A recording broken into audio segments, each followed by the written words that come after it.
થઈ જાવ છો અને ઓફિશિયલ જાહેરાત પણ રાજ્ય સરકાર દ્વારા કોઈ ન્યૂઝમાં આવી નથી. આ બહેનોનો હક છે, એમને મળવો જ જોઈએ. એ જ અમારી આજે રજૂઆત મોટી જાહેરાત. ભારત સરકારની અંદર અત્યારે ગેસના બાટલા આ લોકોએ વધારો જો છે, તો ભત્તા વેતનનો વધારો થવો જોઈએ કે નહીં?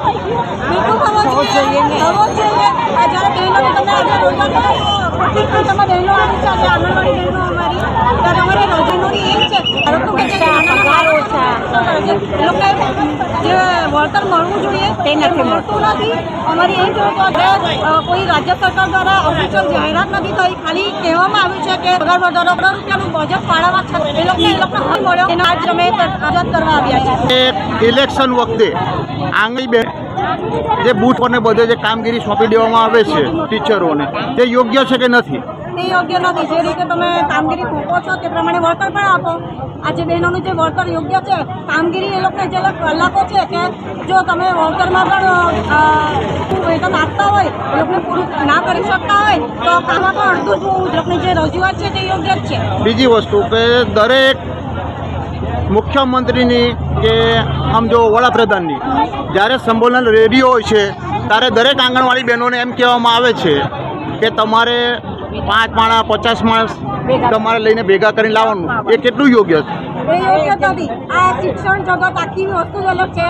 તે મોદીની સંસ્થામાં જ્યારે મોદી કે કોઈ મોટા મોટા નેતાઓ જ્યારે આપણે ભાજપના આવે છે ત્યારે શિક્ષકો એવું જ આંગણવાડી કાર્યકરો બહેનોને પણ એટલી હેરાન કરવામાં આવે છે, શિક્ષકોને હેરાન કરવામાં આવે છે કે ભાઈ તમારા ગામમાંથી આટલી જ બસ જવી જોઈએ. આ લોકોને પણ સંખ્યા આપવામાં આવે છે કે આટલી જ સંખ્યા લઈને તમારે પહોંચવાનું યોગ્ય નથી. દબાણ કરવામાં આવે છે.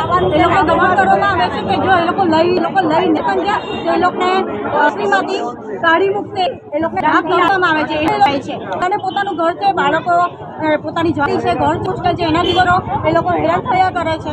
છેલ્લી માંગ તમારી શું છે? છેલ્લી અમારી પગાર વધારો એ લોકોને સુપ્રીમ કોર્ટની સજા 900 કરે છે, અમને મળવા પાત્ર. જે પહેલી તારીખની જે વચન હતું એ માંગ છે, જે પહેલીથી જે લાગુ કરવાનું એ લોકો કીધેલું, ઓફિશિયલ જે જાહેરાત થઈ નથી છતાં પણ એ લોકો એમ કહે છે કે પગાર વધારો થવો જોઈએ. તો આ લોકો જો છે એ લોકોનો પગાર થવો જોઈએ. જાહેરાત જોઈએ, ગુજરાત સરકાર રાજ્ય સરકારે મંજૂરી આપવી જોઈએ. એ જ અમારી માંગણી છે. આ જો કદાચ માની રાખશે તો તમે એની આગળ શું સ્ટેપ પગલાં ભરશો? એ લોકો જે આખા ગુજરાત રાજ્ય બધી આંગણવાડી કરો, તમે ગાંધીનગરમાં પણ હડતાલ થઈ છે 2-3 જિલ્લા પર, હડતાલ પર ઉતરશે, ધરણા કરશે. Okay, thank you.